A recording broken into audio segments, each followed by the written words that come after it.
IVF treatments పై 20,000 discount. Doctor consultation మరియు ultrasound scan ఉచితంగా అందిస్తున్నారు. 49 అంటే సంతానం, 49 అంటే సంతోషం. నమస్తే, నా పేరు Krishnamraju Vadapalli, president AP editors association. సార్వత్రిక ఎన్నికలకు సంబంధించిన ఫలితాలు మరికొద్ది రోజుల్లో వెలువడబోతున్నాయి. అయితే ఈలోగా కొన్ని వందల సంస్థలు తాము ఎగ్జిట్ పోల్స్ నిర్వహించామని చెప్పి చెబుతూ ఆ పార్టీకి అడ్వాంటేజ్ ఉంది, ఈ పార్టీ ఓడిపోబోతుందని చెప్పి ఒక సంకేతాలను ఇచ్చే ప్రయత్నాలు చేస్తున్నాయి. నిజానికి ఎన్నికల నిబంధనల ప్రకారం తుది దశ పోలింగ్ ముగిసేంత వరకు కూడా ఏ సంస్థ కూడా తమ ఎగ్జిట్ పోల్స్ను ప్రకటించకూడదు, బహిర్గతం చేయకూడదు. కానీ దానికి భిన్నంగా వీళ్ళు ఎగ్జిట్ పోల్స్ని చేశాము అని చెప్పి ప్రకటించేస్తున్నారు. ఇది ఒక పెద్ద ప్రహసనంగా మారింది. ఎందుకంటే భారతదేశంలో ఎగ్జిట్ పోల్స్ అనేవి అనేక సందర్భాల్లో సత్య దూరంగా ఉంటున్నాయి, ప్రజాభిప్రాయానికి భిన్నంగా ఉంటున్నాయి. ఈ ఎగ్జిట్ పోల్స్ అనేవి ఎగ్జాక్ట్ పోల్స్గా ఉండటం లేదు. దీనికి కారణాలు ఏమిటంటే ఈ సర్వే సంస్థలు ఎవరికో ఒకరికి అమ్ముడు పోవటం, ఇది చిన్న పెద్ద సంస్థలు కూడా. ఫలితంగా వారు అరకొరగా అశాస్త్రీయంగా ఏదో కొన్ని శాంపిల్స్ తీసుకొని అవే నిజమైన ఎగ్జిట్ పోల్స్గా ప్రచారం చేస్తున్నాయి. నిజానికి పెద్ద సంస్థలు అంటే దేశవ్యాప్తంగా ఉన్న పెద్ద ఈ సంస్థలు కూడా ఈ సర్వేలను చేసే విషయంలో ప్రలోభాలకు గురవుతున్నాయి. ఎందుకంటే ఈ సంస్థలు తప్పనిసరిగా ఏదో ఒక మీడియా సంస్థతో ఒక సంబంధం పెట్టుకొని వాళ్ళు ఈ ఫలితాలను ఇలా ఈ సర్వేలను చేస్తున్నారు. అయితే ఆ మీడియా సంస్థలు కూడా జాతీయ స్థాయి కావచ్చు, లేకపోతే రాష్ట్ర స్థాయి కావచ్చు, ఆ మీడియా సంస్థలు కూడా ఏదో ఒక రాజకీయ పార్టీకి అనుబంధంగా ఉంటున్నాయి, లేదా ఒక వ్యాపార సంస్థకు అనుబంధంగా ఉంటున్నాయి. ఫలితంగా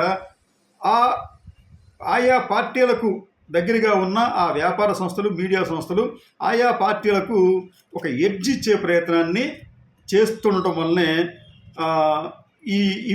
ఈ ఫలితాలు అనేవి యాక్యురేట్గా రావటం లేదు, లేదా యాక్యురేట్గా చెప్పటం లేదు. రెండోది శాస్త్రీయంగా వీటిని నిర్వహించకపోవటం. ఈ ప్రహసనం ఒకటైతే మీకు మనం గత ఎన్నికల్లో ఒకసారి చూస్తే మీకు తాజాగా మనకి గతంలో అంటే గత ఏడాది మీకు తెలంగాణ, అలాగే రాజస్థాన్, మధ్యప్రదేశ్, ఛత్తీస్గఢ్లో జరిగిన అసెంబ్లీ ఎన్నికలు చూస్తే అనేక సంస్థలు ఎగ్జిట్ పోల్స్ ప్రకారం తెలంగాణ వరకు బాగానే చెప్పింది, తెలంగాణ కాంగ్రెస్ వచ్చే అవకాశం ఉందని చెప్పింది. కానీ రాజస్థాన్కి వచ్చేటప్పటికి కాంగ్రెస్ బీజేపీ మధ్యన, అలాగే మధ్యప్రదేశ్ సంబంధించి కాంగ్రెస్ బీజేపీ మధ్యన హోరాహోరీ పోరు జరుగుతుంది అని చెప్పించాయి. కానీ మీకు రాజస్థాన్ కావచ్చు, మధ్యప్రదేశ్ కావచ్చు, ఈ రెండు రాష్ట్రాల్లో బీజేపీ కంఫర్టబుల్ మెజారిటీ తెచ్చుకోగలిగింది. అంటే అక్కడ ఆ ఎగ్జిట్ పోల్స్ ఫలితాలు నిజంగా ఫెయిల్ అయ్యని చెప్పాలి. అలాగే మీకు ఛత్తీస్గఢ్కి వచ్చేటప్పటికి ఆ ఎన్నికల్లో కాంగ్రెస్ పార్టీ విజయం సాధించబోతోందని చెప్పి అనేక సంస్థలు చెప్పిన సంస్థలు చాలా పెద్ద సంస్థలండి. ABC News, C Voter, Dainik Bhaskar, India Today, Axis My India, India TV, CNX, Jan Ki Baat, News 24, Today's Chanakya, Republic TV, Matrize, Times Now, TV nine, Bharat World, ఇట్లాగా న్యూస్ 18, ఇలా పెద్ద మీడియా సంస్థలన్నీ కూడా మీకు ఛత్తీస్గఢ్లో కాంగ్రెస్ గెలవబోతుందని చెప్తే అక్కడ బీజేపీ గెలిచింది. అంటే ఎందుకు ఇలా జరుగుతోంది అనేది మనందరికీ ఇప్పటికే మనం చర్చించుకున్నాం. మరికొన్ని విషయాలకు వచ్చేటప్పటికి 2019 ఎన్నికలకు వచ్చేటప్పటికి అనేక సర్వే సంస్థలు ఏం చెప్పినాయంటే, ముఖ్యంగా దీంట్లో ఒక సర్వే సంస్థ అంటే సీ వాటర్ అనేది బాగా పేరున్న ఒక సర్వే సంస్థగా ఉంది. అది ఏబీపీ అంటే ఆనంద్ బజార్ పత్రికతో టైఅప్ అయ్యి వారు ఒక సర్వే నిర్వహించారు. వారి సర్వే ప్రకారం ఎన్డీఏకి 233 సీట్లకు మించి రాకూడదు, కానీ అప్పుడు ఎన్డీఏకి 353 వచ్చినాయి. ఎక్కడ 233, ఎక్కడ 353. అలాగే వీరంజన ప్రకారం యూపీఏకి 167 సీట్లు వస్తాయి గరిష్టంగా, కానీ వాళ్ళకి వచ్చింది 91 మాత్రమే. ఇతరులకు 143 వస్తాయని చెప్తే 98 మాత్రమే వారికి వచ్చాయి. అంటే ఈ సర్వేలు ఎంత పెద్ద సంస్థలు చిన్న సంస్థలు అనేది కాదు, ఎవరు చేసినప్పటికీ కూడా శాస్త్రీయంగా లేకపోవటం, లేకపోతే వారు ఒక వర్గానికో లేకపోతే ఒక పార్టీకో ఒక వ్యాపార రంగానికో వారు కొమ్ము కాయటంతో ఈ సర్వే ఫలితాలు పరిపూర్ణంగా ఉండటం లేదు. మరి ఇంకొకటి చూస్తే మనం 2019లో జరిగిన ఆంధ్రప్రదేశ్ ఎన్నికలకు సంబంధించి కూడా విచిత్రమైన పరిస్థితులు. అంటే ఎక్కడా కూడా ఏ ఏ సంస్థ కూడా, మీడియా సంస్థ కావచ్చు, సర్వే సంస్థలు కావచ్చు, ఎవరు కూడా 100% ఫలితాలను ఖచ్చితమైన ఫలితాలు ఇవ్వలేకపోయాయి. దగ్గరికి ఇచ్చాయి అంతే. అయితే కొన్ని అయితే మరీ దారుణంగా ఫెయిల్ అయ్యాయి. అట్లా ఫెయిల్ అయినట్లు మీకు ఫర్ ఎగ్జాంపుల్ మీకు సీ ఓటర్కి వచ్చేటప్పటికి వాళ్ళు సీ ఓటర్ ఐఎన్ఎస్ అనే సంస్థ నిర్వహించిన ఎన్నికల్లో ఈ సర్వేలో టీడీపీకి 14 పార్లమెంట్ సీట్లు వస్తాయని చెప్తే వారికి 2 వచ్చినాయి. వైసీపీకి 11 వస్తాయంటే వాళ్ళకి 22 వచ్చినాయి. ఇక్కడ ఇది కొద్దిగా అటుగా ఉంది. అంటే అక్కడ వాళ్ళు అటర్ ఫ్లాప్ అయ్యారని చెప్పి మనం భావించాలి. అలాగే మీకు ఇండియా టుడేకి వచ్చినప్పటికీ ఇండియా టుడే వాళ్ళు ఇచ్చిన సర్వే ప్రకారం వైసీపీకి 130 నుంచి 130 స్థానాలు అని చెప్పారు. కానీ వారికి వచ్చింది మాత్రం ఇంకా ఎక్కువ వచ్చినాయి. అలాగే టీడీపీకి 37 నుంచి 40 స్థానాలు మాత్రమే వస్తాయని చెప్పారు. కానీ ఆ ఎన్నికల్లో నిజానికి వైసీపీకి 151 స్థానాలు, టీడీపీకి 22 స్థానాలు వచ్చినాయి. మీకు ఇంకొక ఫలితం, ఇంకొక సర్వే ఇండియా టుడే యాక్సిస్ వాళ్ళు ఏం చెప్తారంటే, వాళ్ళు ఇందాక చెప్పినట్టు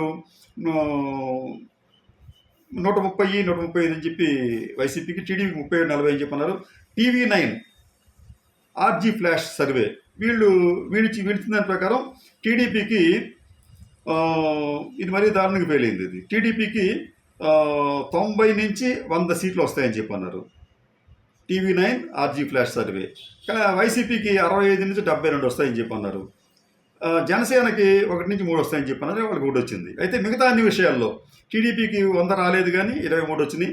వైసీపీకి 65 నుంచి 72 అని చెప్పన్నారు కానీ వాళ్ళకి 151 వచ్చినాయి. అంటే TV9 లాంటి ఒక ఏపీలో ప్రముఖంగా ఉన్న ఈ సంస్థ కూడా ఈ అంచనాలను ఇవ్వడంలో దారుణంగా ఫెయిల్ అయ్యాయి. అలాగే VDP అసెస్మెంట్ అనే ఒక సంస్థ వీరి నిర్వచన ప్రకారం వైసీపీకి 111 స్థానాల నుంచి 121 స్థానాలు ఇచ్చారు. అలాగే టీడీపీకి 54 నుంచి 60 ఇచ్చారు. ఇది కూడా ఫెయిల్ అయ్యింది. ఇలాగా ఫెయిల్ అయిన అంచనాలే అత్యధికంగా ఉన్నాయి. ఖచ్చితత్వాన్ని ఇచ్చే సర్వేలు అనేవి కంటికి చాలా తక్కువగా ఉన్నాయి. 1-2 ఉన్నాయి. అది కూడా ఖచ్చితంగా ఇవ్వలేదండి. 90% వరకు ఇచ్చినాయి అంతే తప్ప ఖచ్చితంగా ఇది వస్తాయని చెప్పలేదు. ఇలా ఎందుకు చెప్పలేదు అనేది మనం ఒకటైతే, వీరు నిజానికి ఎగ్జిట్ పోల్స్ అనేది ఒక అంశం అయితే ప్రీ పోల్ అనేది ఒక అంశం. అంటే అసలు పోలింగ్ జరగటానికి ముందు చేసే సర్వేలన్నీ కూడా ప్రీ పోల్ సర్వేలు. వాటిలో ఖచ్చితత్వం చాలా చాలా తక్కువ ఉంటుంది. ఎందుకంటే ఓటర్ తన మనోభావాన్ని చెప్పరు. కానీ ఈ ఎగ్జిట్ పోల్ అంటే ఎవరైనా ఓటరు తన ఓటు హక్కుని వినియోగించుకుని బయటికి వస్తున్నప్పుడు వారితో ఈ సంస్థలు మాట్లాడతాయి. మీరు ఎవరికి ఓటేశారని చెప్తే ఆ ఓటర్ చెప్తే అది ప్రామాణికంగా తీసుకొని వీళ్ళు చెప్తున్నారు అక్కడ. అది అయితే ఈ ఎగ్జిట్ పోల్కి సంబంధించి ఏ ఓటరు కూడా సాధారణంగా ఆ పార్టీకి ఓట్లు వేసామని చెప్పి చెప్పడానికి కూడా జంకే అవకాశం ఉంటుంది. ఎందుకంటే మళ్ళీ మనం ఇట్లా ఓటేసామని చెప్పి బయటికి తీస్తే మిగతా వాళ్ళు మన మీద ఏమన్నా గడ్జి పెంచుకుంటారేమో అన్న భావన ఉంటుంది. కాబట్టి వీళ్ళలో అత్యధికులు తాము ఎవరికి ఓటేసాము చెప్పడానికి ఇష్టపడే పరిస్థితి లేదు. కానీ వీరు మాత్రం మీ అందరితో మాట్లాడేసాము, మాకు ఇట్లా ఫలితాలు వచ్చినాయని చెప్పి చెబుతున్నారు. నిజానికి ఈ ఓటర్లు మనోభావాలు అనేవి బహిరంగంగా చెప్పగలిగితే ఎగ్జిట్ పోల్స్ అనేవి సక్సెస్ అవుతాయి. కానీ ఆ పరిస్థితి లేదు. ఇక్కడ ఇదే అంశానికి సంబంధించి ఈ ఎగ్జిట్ పోల్స్ గతంలో ఫెయిల్ అయ్యాయి. ఇప్పుడు కూడా ఒక ఒక ఒక ఒక ఒక అంశాన్ని చెప్పగలుగుతుంది. ఆ పార్టీ గెలిచే అవకాశాలు ఉన్నాయి అన్నట్టుగా చూసాక చెప్పగలుగుతుంది తప్ప ఎన్ని సీట్లు వస్తాయి అనే విషయాల్లో దాదాపు అన్ని సర్వే సంస్థలు దారుణంగా విఫలమవుతున్నాయి. కాబట్టి ఏంటంటే ఈ ఎగ్జిట్ పోల్స్ని దృష్టిలో పెట్టుకొని ఎవరైనా ఒక నిర్ణయానికి వచ్చినా, లేకపోతే వాటి మీద బెట్టింగ్స్ అనేది ఇల్లీగల్. అది అటువంటి బెట్టింగ్స్ పాల్పడినప్పటికి కూడా వారి సంసారాలు నాశనం అవుతాయి తప్ప ఎటువంటి ప్రయోజనం ఉండదు. కాబట్టి ఈ ఎగ్జిట్ పోల్స్ని మనం పూర్తి ప్రామాణికంగా మనం భావించకూడదు. తుది ఎన్నికల ఫలితాలు వచ్చేంత వరకు కూడా ఈ ఎగ్జిట్ పోల్ గణాంకాలను మనం జస్ట్ వినాలే తప్ప వాటి మీద మనం ఆధారపడి ఒక అంచనాకు రావటం కూడా భావ్యంగా ఉండదు. నమస్కారం.